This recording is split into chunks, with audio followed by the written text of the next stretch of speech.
Welcome everyone to the first webinar in the series, all with the intention of providing system level support for improving attendance. Today we'll be looking at attendance policy guidance at all levels, from national guidance to school level policies. First, let's have a quick look at some housekeeping features and some accessibility options that may support your experience of the webinar. So if you do have questions, please put them in the chat. Because this is going to be a recorded session, you may want to turn off your camera. And if you lose any of the slides, the sound, or the picture, just leave and come back in with the link that you originally had. What may actually improve your experience of the session is you may want to turn off your notifications. And if you want to, you can actually add captions to the bottom if you think that would improve your experience of the session. You can also expand the session to full screen so you can see the presentation on full screen. So you've got myself today, Janine McCulloch, a Senior Education Officer in Education Scotland, and a lovely colleague from Dumfries and Galloway. Jessica, would you like to introduce yourself? Sure, thank you. Hi everybody, my name's Jessica Burnett. As Janine said, I'm a Quality Improvement Officer in Dumfries and Galloway Council, and I'm the lead for attendance down there. So, I know we all know that attendance is important and that absence is detrimental to educational outcomes. But let's just have a quick reminder about some key facts. Non-attendance can often be linked to whether our learners feel safe or not. And that's not just physical safety, but psychological safety. Attendance and non-attendance is actually an equity issue. And regardless of the reasons for non-attendance, authorised or not authorised, non-attendance ultimately has an effect on attainment. And let's remember, attendance at school isn't just about attainment, but also influences things like social confidence and competency, well-being, and can even affect longer-term life chances. The Attendance Works in Healthy Schools campaign said, "Poor attendance is among the first and best warning signs that a student has missed the on-ramp to success." So I'm hoping that everybody recognises this, which was the document that we produced at the request of the Cabinet Secretary. It was based on, she asked to find out what was happening across local authorities. And on the screen, you can see the report and a QR code that links you to that report. The report was based on the statistics from all local authorities and then also qualitative research that came from focused interviews and questionnaires with head teachers and local authority leads. So the result of the research was 5 recommendations. So these are the 5 recommendations: that local authorities should carefully monitor the strategic and implementation plans for improving attendance to develop a plan where one is not already in place, that we should put children and young people's views at the centre of any refreshed approaches that we suggest, that Education Scotland, working with stakeholders and partners, should provide bespoke support for areas where improving level of attendance remains a challenge. Approaches to effective tracking and monitoring of attendance should be collated and shared, and Education Scotland and the Scottish Government should collaborate with the wider system to bring coherence to the work on improving attendance. This work today is purely on that very first recommendation. So, why do we need to refocus on policies and guidance? Well, in the deep dive report, they commented on the fact that there was significant variation across local authorities and even within local authorities across their schools. And although the policy guidance that we have at national level is called Included, Engaged and Involved, and part 1 is the part of that suite of resources that actually addresses attendance, they recognise that although there would be some variation across local authorities, there should be a consistency of approach and those key messages across all local authorities. And that isn't necessarily what we found in the deep dive. We also find that a lot of that links back to local authority policies and procedural guidance, and how closely that adheres to national policy and how well they are understood and adhered to by schools. So when we started to look at local authority policies, it was obvious that some needed to be updated.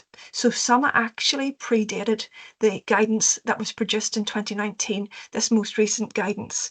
So therefore, they won't have some of the things that were recommended that should be there in the 2019 guidance, national policy guidance.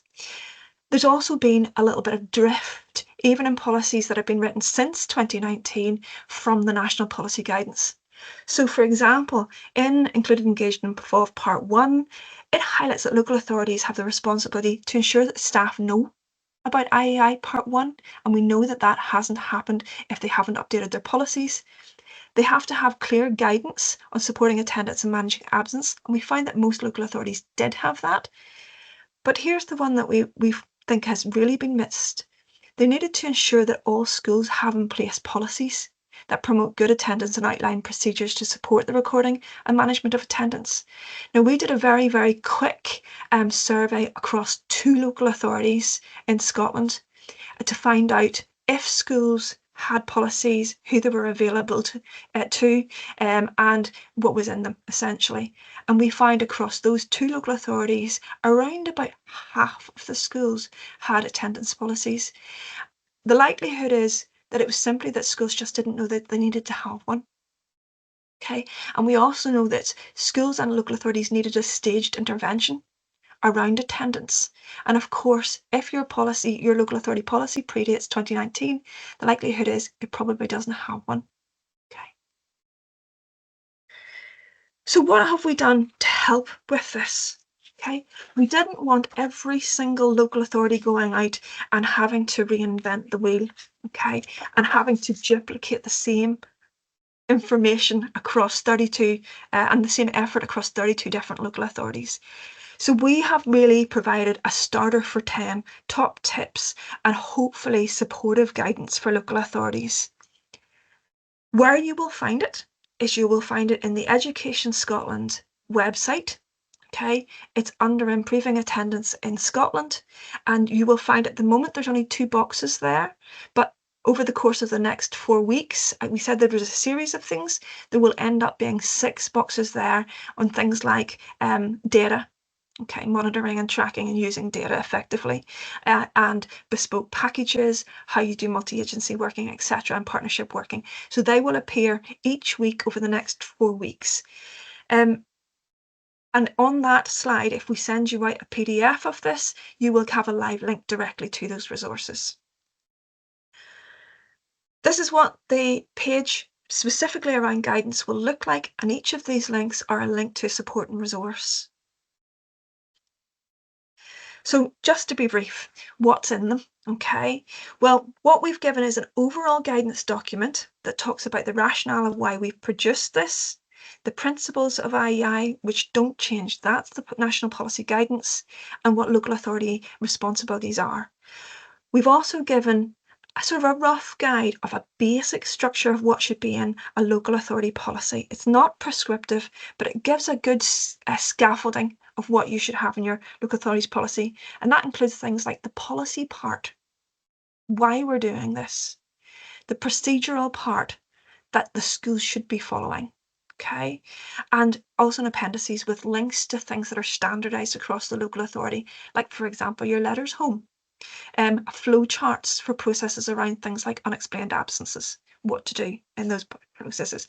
So that should be in your appendices. So what we've done is we've provided that rationale and basic structure, but also starters for some of those things. So links to exemplars of things like the first part of that policy, the introduction, a summary of legislation, roles and responsibilities, supportive strategies and approaches, basic procedural processes, so the start of that procedural guidance that a local authority would have, an example of a decision-making tree for unexplained absences, and we've actually borrowed that from a local authority from Inverclyde, and some guidance for schools for making their own policy and the steps that they might want to take to do that. And then some practical stuff like what you would put in around early learning and childcare centres, which we know it's not mandatory for youngsters to attend, but you need to have some process around how you record attendance. So I'm going to go back a little bit of a step because I think this is really part and parcel of the rationale behind this. Really, we want to maximise consistency. There has to be a clear line of sight from legislation right the way through to national policy guidance, right the way through to local authority policy, which can be contextualised, right the way through to school policy, which can also be contextualised. Now, all of these things are in the resources on the website. The only thing that I would say is they are made accessible on the website, which means they're not necessarily at this moment in time colourful like this. So they meet all the accessibility criteria, but they're not necessarily colourful. We're going to try and put print versions of these onto the website so that you can get the colour versions. So as you can see, the 2 boxes in blue are non-negotiables. They're set by legislation or national policy guidance. Because they're non-negotiables, they shouldn't really be rewritten in local authority policy guidance. They should be referred to, and verbatim, if you want to put it into local authority guidance, it should be verbatim from the national policy guidance. The things that are in blue, or sort of green, sorry, are the things that can be contextualised by a local authority. It's within the local authority's gift to set it within their own context and what's appropriate for how they structure themselves. And so that is things like improvement plans, the policy context that you have in your local authority in terms of improvement plans, like your inclusion frameworks, etc. And then the other supporting policies that you would have, teaching and learning policies, relationships and behaviour policies, etc. But also the operational procedures. Now, this is important. Local authorities set this. This should not be devolved down to schools. So schools should refer to this. So things like your thresholds, how you use your CMIS codes, and write the descriptions around those, and the overall structure of, say, for example, a staged intervention. The local authority sets that. It should not be rewritten by the schools. So again, schools can just refer to the local authority policy. They may want to print off some of the procedural stuff and have it in their offices or guidance departments, but they wouldn't rewrite them. And then what can a school put in their policy? What's within their gift and totally within their control? Well, they set it within their own context of their vision, values and aims and their supporting processes and policies within the school, so the relationships and behaviour policies, but also they may have bespoke packages for staged intervention that are above and beyond the local authorities, but they certainly should not be rewriting things like setting their own thresholds. That's at local authority level. Okay. So I'm just going to do a very, very quick run through of the resources, so you'll see that what they look like approximately when you go into the resources. Okay, so that is the basic structure of a policy and roughly what should be in each of those sections. And then we have support and resources to support with that. I'm going to emphasise that none of this is prescriptive. When you get to local authority level, that is up to you to how you set it for your local authority. This is simply an aid to start you off, or to check your own if you've recently revised it against what we're putting there to see, am I on the right lines? So it's a bit of a reassurance. This is an exemplar of what the first section, I would say, of a local authority policy would look like. When I look into some local authorities, to the guidance that they have, they like words and they like hundreds of pages, and often they start off with the legislation, which sometimes loses the message about why attendance is important and why absence is detrimental to educational outcomes. So to prevent everybody doing, so 32 local authorities doing 32 internet searches on what's the latest legislation, if it's been a while since you've written your policy, we've provided links both for the legislation and for the sort of the contextual policy guidance, national policy guidance behind what would influence attendance and absence. And we've given a very, very brief description. So it's just a starter for 10 to say this is the most up to date. We've provided one of the things that local authorities have to put in is rules and responsibilities. And so we've put in an exemplar. I tend to lend myself to writing things in as brief a way as possible. I know local authorities like to put in more detail, and I've certainly seen more detailed versions of this.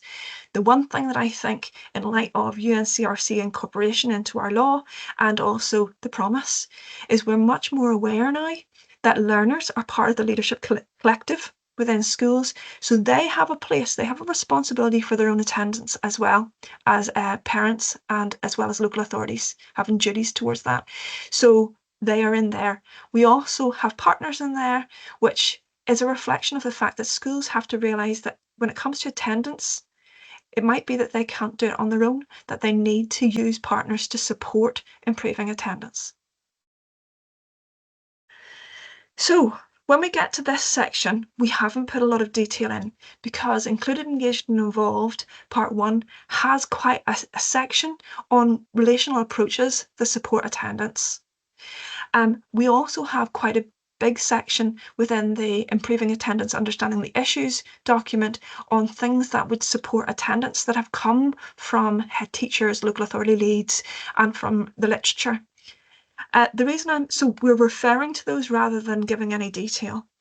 The one thing that I want to point out about this is in the Improving Attendance and Understanding the Issues document, we went right the way back to GERFIC and the GERFIC wheels, and understanding that we have to have culture, systems, and practice working in tandem. They are interconnected and they are interdependent.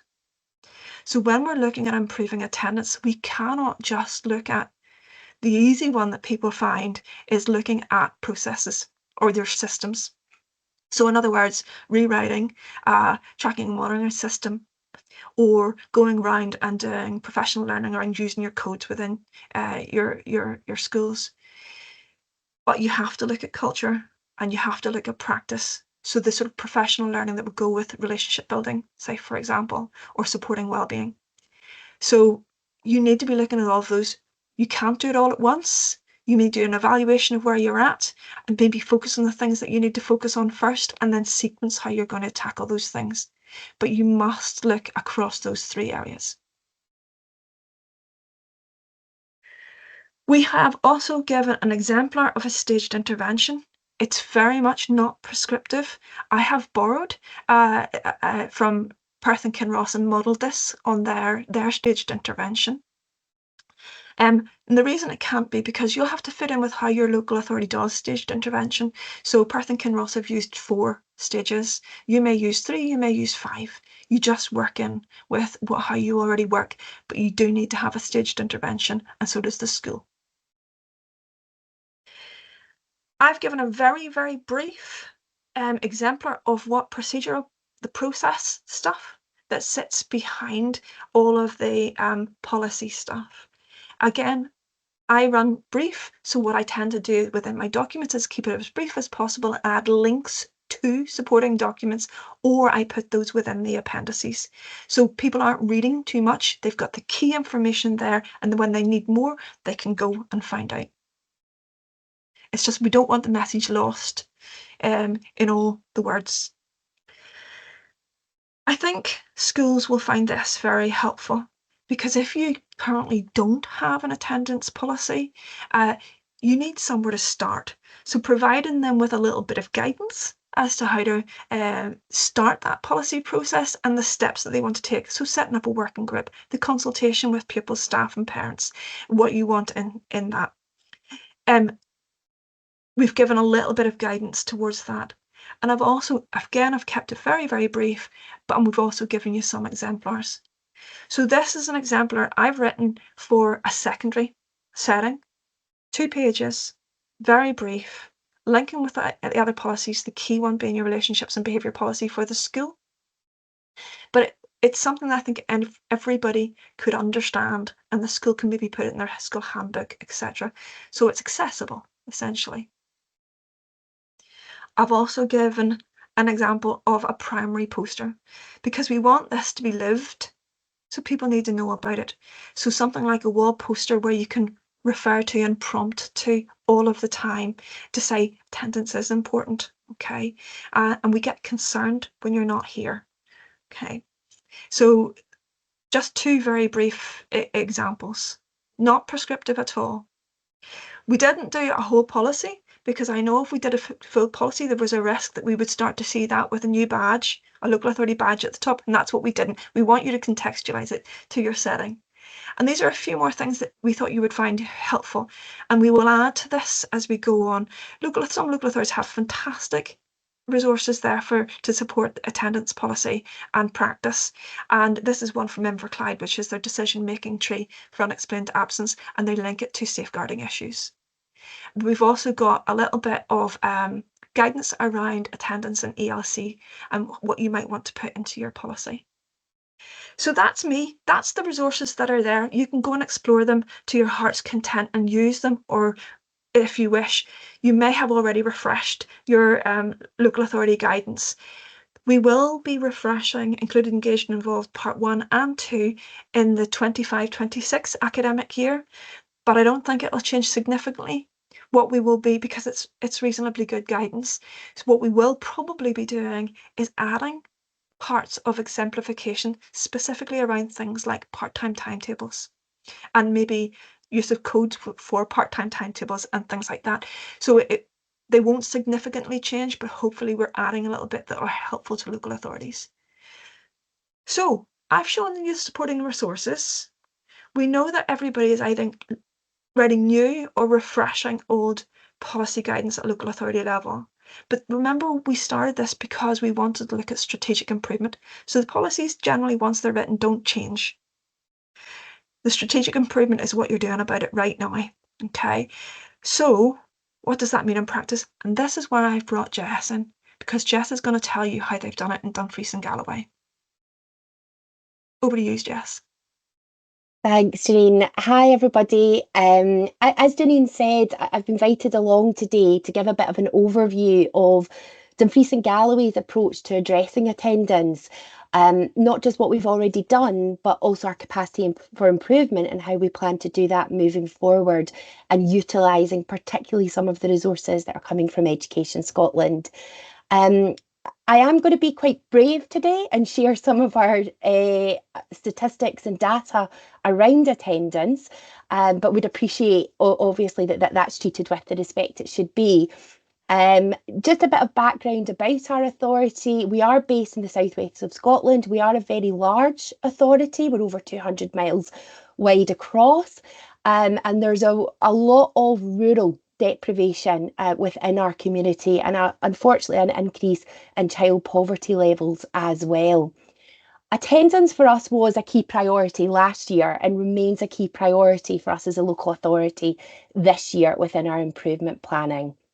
We had noticed through consultation very early last year that drift between national legislation and policy with our own local authority policy was very, very evident. And furthermore, the local authority wasn't actually being, authority policy wasn't being enacted across our schools consistently. And part of that was because, being very, very truthful, it wasn't necessarily fit for purpose. There was a lack of clarity around what our expectations were on our schools, as well as on attendance levels within the authority. It wasn't clear what the responsibilities were, and it wasn't clear what our procedures were. They had somewhat grown organically, particularly on the back of COVID and school COVID levels. So very similar to what Janine said already, it was very much separated into setting up our culture within a redraft of our policy and ensuring that our systems and processes reflected that. I think it's very fair to say that this time last year there was a concern that perhaps inconsistent systems and processes were actually setting our culture and not the other way round. The first part of that was there was a real lack of clarity around how we coded our attendance. So though actually being clear on what our attendance picture was very, very difficult because schools were engaging with the seamless coding very, very differently. We also had a picture where our attendance had not returned to pre-COVID level. I think it's fair to say we recognised that we really needed to redraft an attendance policy, ensure there was consistency, but with real targeted approach for particular groups of children and young people. One of the key things we tried to set straight away following consultation with staff across the authority and with our partners, and indeed with our children and young people, was that we wanted to position attendance as a symptom, not a cause. And that the real emphasis was going to be on building relationships.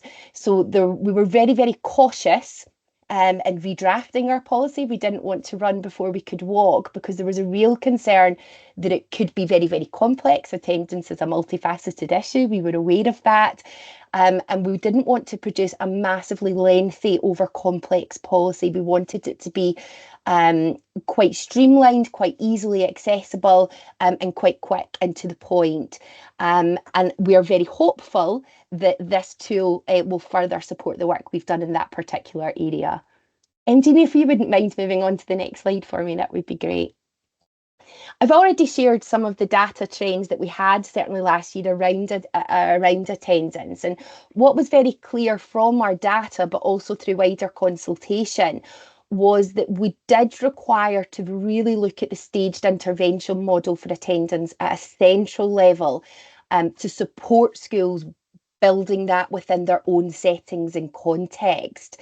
We have started that very, very quickly, really looking at what our various levels were. I think it's fair to say there was very much a feeling from our schools that attendance was a bit of a crisis, and unfortunately it had created somewhat of a crisis approach to addressing it. They recognised it was a multifaceted and complex issue that required a multi-agency response and approach, but the problem was what was happening was children were hitting particular triggers and they were being referred all over the place in the hope that someone picked it up, and we felt that that was potentially not empowering our staff in schools to actually recognise their role and how they can improve attendance through the universal offer moving through. So one of the quick things that we did, I suppose, to address that was really look at the seamless coding to ensure there was consistency and it was truly reflective of what our attendance picture was. So we created a working group. That working group was not just education staff. We had our staff that managed our CMIS systems, we had learning assistants, we had a wider partner agency working as well to help us better understand how we coded that. Specifically, I have to say, in relation to part-time timetables or bespoke offering. And we have, that became, our new guidance was enacted in March last year, and we've seen a massive shift in some of our attendance data. So for example, we've seen an increase in unauthorised absences as opposed to authorised absences. We've been able to be more explicit with our schools in terms of our expectations around a child's educational entitlement, etc. So moving forward, what we were really keen to do was really focus at that bottom level of the staged intervention and build school capacity to minimise the blockage that was beginning to happen at a central level to support attendance, and indeed was reported by key stakeholders as a block. They were getting so many referrals and unsure where to pick up. The next one, please.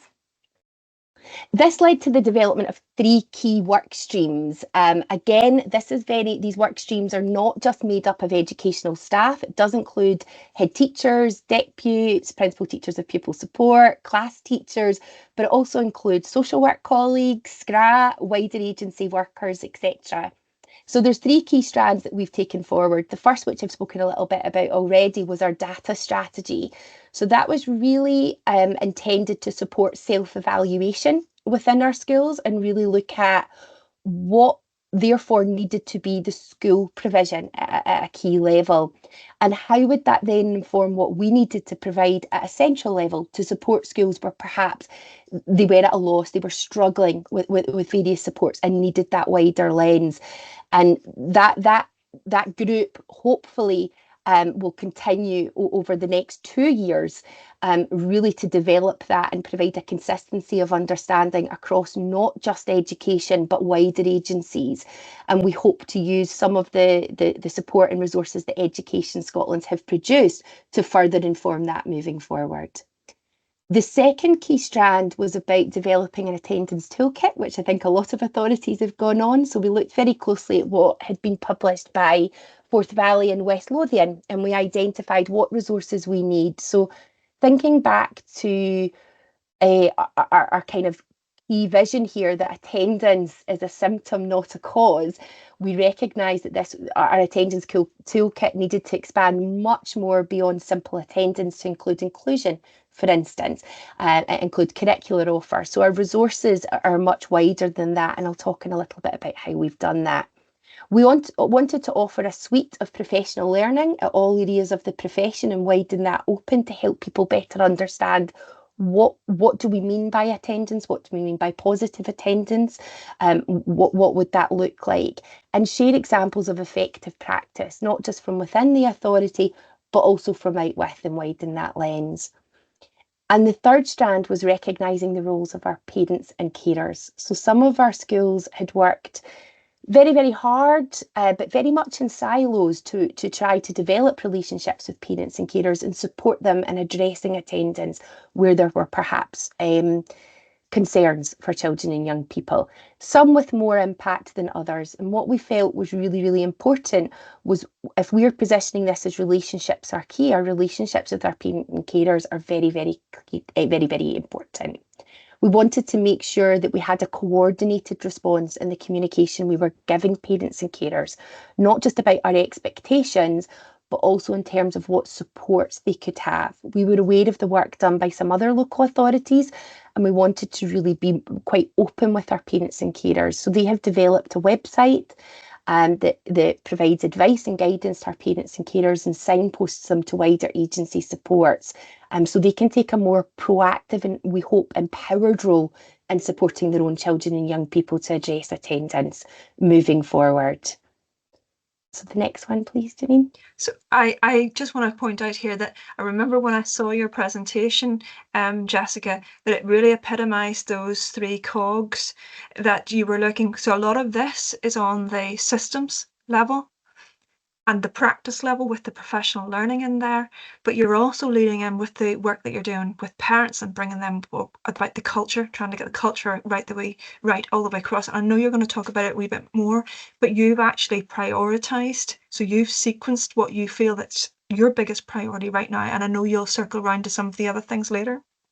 No, absolutely, and I think the speed of some of this work, particularly in relation to the parents and carers, it did kick up a little gear with the updated scoping paper from HMIE inspections as well. We really had to look at actually what data were we giving our schools, how were we supporting them with their self-evaluation moving forward. One of the pieces of work we were already undertaking was a review and an update of our stages of intervention model, which I've shared on this slide here. And as I say, we wanted to really focus on that universal stage 1 and 2 offering and support our schools to make sure we were clear in our expectations and they had a variety of resource and professional learning to help build on that moving forward. The idea we would hope would be around stage 3 or stage 4, they may start to refer to centralised or wider supports. What we didn't want to do, and I kind of debated how to display this slide because I've got attendance percentages at the top there. We didn't want to map our stages of intervention against our thresholds. And we were very, very explicit about that for a number of reasons. One, because at that stage, we hadn't yet got the consistency of coding in there. So actually the percentages that were currently sitting against children were perhaps an inaccurate reflection of what educational provision they currently got. Second of all, now we have that, what we don't want to necessarily do is have schools just simply respond to the percentage. the feel again, it links back to our kind of central theme here of attendance as a symptom, not a cause. The cause is much wider. And therefore, when you are looking at a child's percentage, we want to create a culture with our schools that they look behind the percentage to really put a face on that data and look at what the level of risk and resilience is for each child. So it's not this percentage equals this intervention. One size doesn't fit all. There needs to be a lot more interaction with that data moving forward. So we wanted to be data informed, not simply data led. But we have mapped certainly our offering predominantly in the past year and this year up until stage 2. And what we are hoping to do moving forward is really look at for those stage 3 and 4 learners, what provision we have available within the authority, what variation of provision there is in a very, very large authority, and help support about, well, where can you go for help and when is it appropriate? We want to have that early intervention response to that. There is plans to review our thresholds at the moment. The threshold that currently sits in the policy is around 90%. What we do know from Education Scotland publications and research is that actually at 90%, there will be below 90%, there will be an impact on a child's attainment and achievement and potentially sense of well-being and worth and ownership within a school. So given that we're very much promoting early intervention, we feel it's important that we maybe make consideration to increasing that threshold moving forward. And again, this work is being undertaken by practitioners, our Principal Teacher Pupil Support Network, a variety of PEF officers across the authority, multi-agency partner working, our attendance team, but also with SCRA and social work moving forward. And I know I was really heartened when I saw that. So I don't mind broad ranges across your staged intervention, which would tie in also with your procedural stuff, like the letters you send home and things like that. That's procedural stuff that happens in the background and it's all supportive, but they're not interventions themselves. The interventions are the sort of things that you've got here in your staged intervention model there. The other thing that I don't like having thresholds attached to the stages if and it's a preference, but it's because for some youngsters the first thing that you always have to consider is risk and resilience. And if there's high risk, you would never wait for the threshold. You would be maybe stepping into some of your staged intervention because you know there's risk if the child isn't at school. So even with lateness, you would step in earlier. So that's really good to hear you saying that as well. No problem. I think it's important to say, as much as it's me that's giving the message, this is something that's been agreed through the working group, that's been established and is reflective of certainly the feedback we've had from partners, but also most importantly from our children and young people themselves. It's about the wealth of that conversation. As I've said, we very much want to position attendance in Dumfries and Galloway as a symptom, not necessarily a cause. And that links in with part of the wider work we have been undertaking as an authority to develop a framework for inclusion. And the framework for inclusion essentially is really supporting and empowering our schools to really look at a child's achievement, attainment and well-being through 4 key quadrants, which again link with the framework for inclusion published by Education Scotland. Our language is slightly different, I think, perhaps, but essentially it's the same thing. This is a resource it's essentially going to be a website that will provide a large number of resources, all professional learning, self-evaluation tools, effective practice exemplars that promote early intervention and build capacity across our teams to try to not just minimise centralised team support, but actually encourage more effective centralised team support and build capacity. And ideally, thinking back to that staged intervention pyramid in an earlier slide, minimise the need for children to move through further within our stages of intervention model. At a school level, we're really emphasising the role of the class teacher or indeed a key adult any adult within the school, and recognising that whole school approach. So we recognise, again, I keep saying that attendance is multifaceted. That's because it's, yes, part of it's your pedagogy, it's your curriculum offering, it's how inclusive you are, it's about your culture, your ethos, and what that means, feels, looks like for a child and young person. And this toolkit, we hope, will really support schools to do that. And we will further add some of the attendance resources that Janine shared within that. We've also recognised the role of our ASL teachers and our ASN teachers, and to really help, again, improve that inclusive offering and support these children and young people in an earlier stage. We want to really build on the positive relationships that exist within our school, but also extend beyond our schools and indeed beyond the boundaries of our own local authority to help build on that effective practice and draw on that moving forward.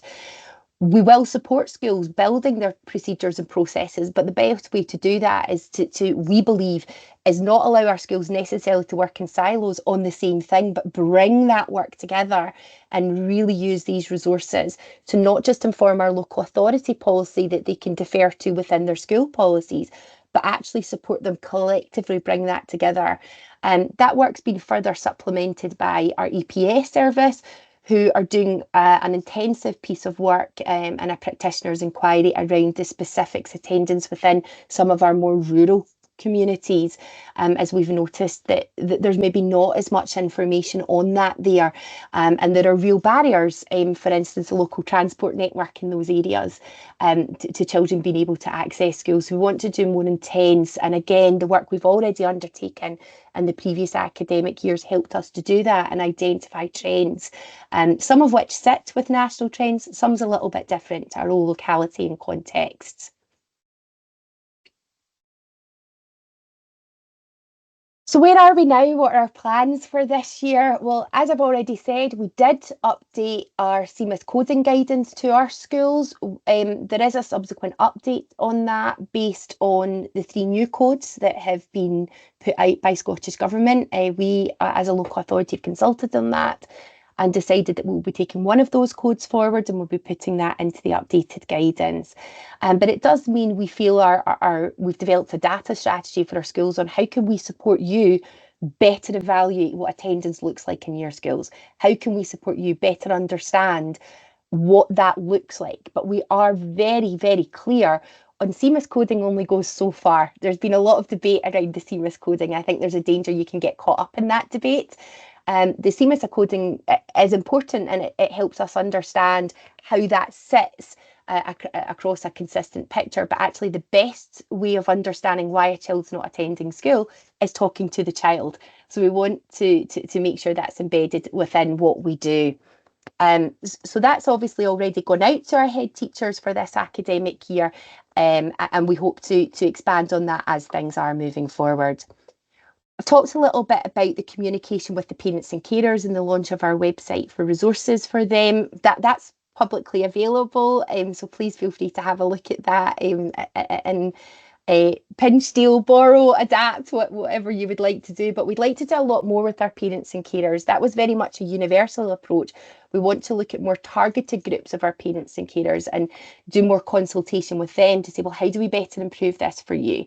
What is this supporting you? What would be better barriers? And that may be similar to what we've done with the Framework for Inclusion, where we've created roadshows where we go out to our local communities and actually provide supportive, inclusive sessions with family learning, and collectively pool our school resources together at a more centralised level. Our schools are undertaking this year the self-evaluation within their own settings. So that's from the South West Regional Improvement Collaborative's attendance toolkit, which is essentially the Forth Valley West Lothian self-evaluation toolkit to better understand their own attendance picture. And there'll be a variety of professional learning supported by an attainment advisor and central officers to help schools complete that process and think about, okay, so what next? What is the impact of that evaluation for our children and young people? I've already mentioned how we hope to really develop and embed some of the provision that we already have particularly for universal in stages 1 and 2. But the next step is expanding that offering, but also looking and supporting our schools using not just our resources, but the resources that Janine's outlined to say, well, what does that look like in your own locality and context? How can we support you with that? And are there any gaps within our own provision at the moment? And that links in with the final kind of priority for this year about how do we support schools better set up and lead from their own operational side, so their own systems and processes. We talked a lot about being the evaluative, but what does that look like? Then how can they better improve that based on their attainment system? So it's quite a lot for a year moving forward, but I think one of our key strengths, we believe, is that we're very much working this in partnership, and we're working it in partnership with our schools at all levels, with our children and young people, with our parents and carers, but also with our key partners moving forward, because the reality is we cannot fix attendance by ourselves. It's much more complex than that. And there is not necessarily a magic wand that's going to suddenly fix the attendance. It's very much about basic systems and processes and making sure they're embedded and understood and consistent across the authority.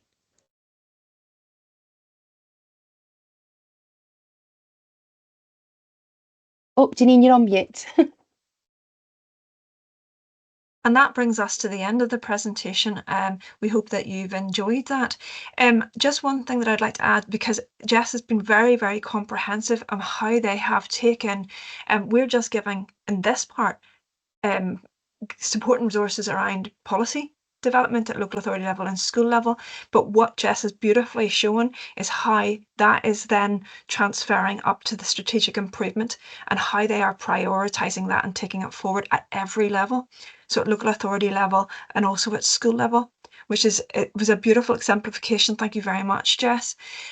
One of the things that I would say is this Forth Valley West Lothian toolkit is absolutely superb. It can be a wee bit daunting for practitioners to go through the videos and look at the self-evaluation toolkit, which is absolutely superb. So we are providing on our website in Education Scotland a sort of simpler version of a self-reflection, self-evaluation that might be a starter place, with a view to then when you're ready and you can digest an awful lot of that, you can go to the Forth Valley West Lothian or the SWIC version of that.